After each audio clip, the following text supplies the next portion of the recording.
नमस्कार। SPT news में आपका स्वागत है। पेश है 17 नवंबर सुबह 6:15 राजस्थान की 15 बड़ी खबरों में।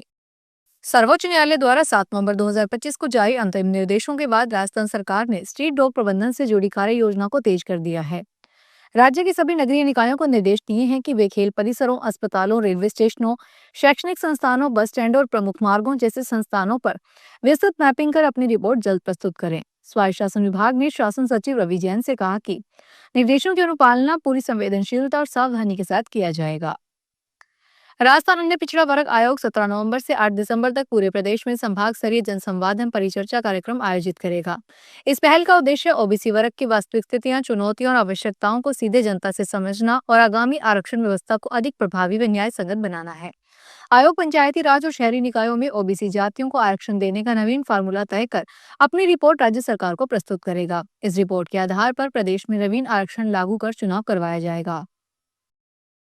राजस्थान में शिक्षा विभाग के नए नए आदेशों से शिक्षक तंग आ गए हैं। आरोप है कि सरकार ने शिक्षा विभाग को प्रयोगशाला बना दिया है। रोज तरह तरह के आदेश जारी कर शिक्षकों, अभिभावकों और विद्यार्थियों को असमंजस में डाला जा रहा है। प्रदेश भर के सरकारी विद्यालयों में 20 नवंबर से अर्धवार्षिक परीक्षाएं शुरू होने जा रही है। दूसरी तरफ 21 और 22 नवंबर को राज्य स्तरीय शैक्षणिक सम्मेलन की भी तिथियां तय की गई है। ऐसे में सरकारी शिक्षकों के सामने नई समस्याएं खड़ी हो गई है।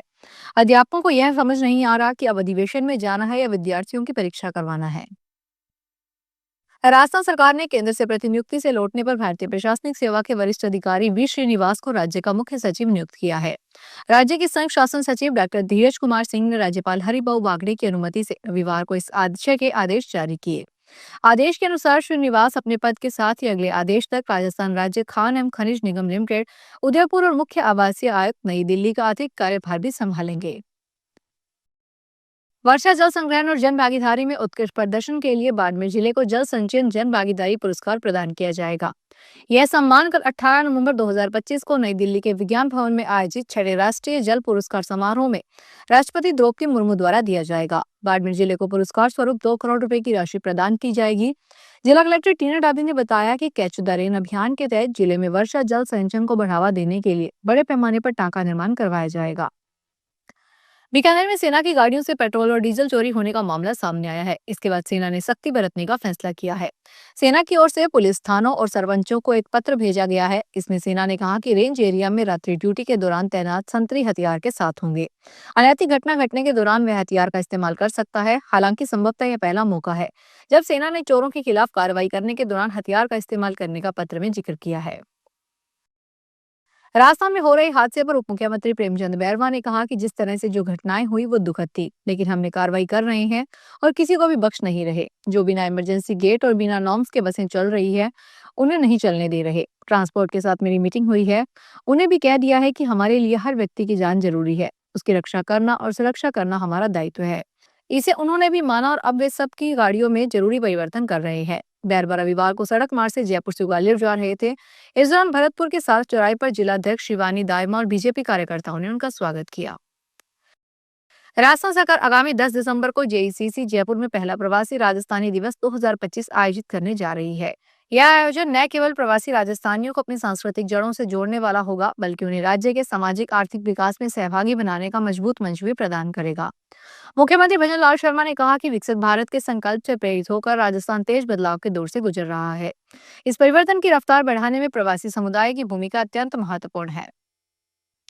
19 नवंबर को होने वाले घूमर महोत्सव 2025 को सफल बनाने के लिए उप मुख्यमंत्री दिया कुमारी ने आज अपने सरकारी आवास पर भाजपा महिला मोर्चा की प्रदेश पदाधिकारियों और निवर्तमान पार्षदों के साथ एक बैठक की। बैठक में उप मुख्यमंत्री ने विद्याधर नगर विधानसभा क्षेत्र की महिलाओं से राजस्थानी वेशभूषा में आने का विशेष आग्रह किया। इसके जवाब में महिलाओं ने भी उनसे राजस्थानी वेशभूषा में आने का अनुरोध किया। पदाधिकारियों ने बताया कि सभी महिलाएं 100 महिलाओं का महोत्सव में रजिस्ट्रेशन करवा रही है। घूमर में शामिल होने के लिए महिलाएं राजस्थान पर्यटन विभाग की वेबसाइट पर निःशुल्क पंजीकरण कर रही है। बैठक में मौजूद सभी महिलाओं ने एक स्वर में कहा कि घूमर नृत्य को डांडिया की तरह देश भर में प्रसिद्ध किया जाएगा। हिंडोली थाना क्षेत्र के बड़ा नया गांव में जमीनी विवाद के चलते दो पक्षों के बीच हुआ झगड़ा अचानक हिंसक हो गया। स्थिति उस समय और गंभीर हो गई जब मौके पर पहुंचे पुलिस दल पर ही हमला कर दिया गया।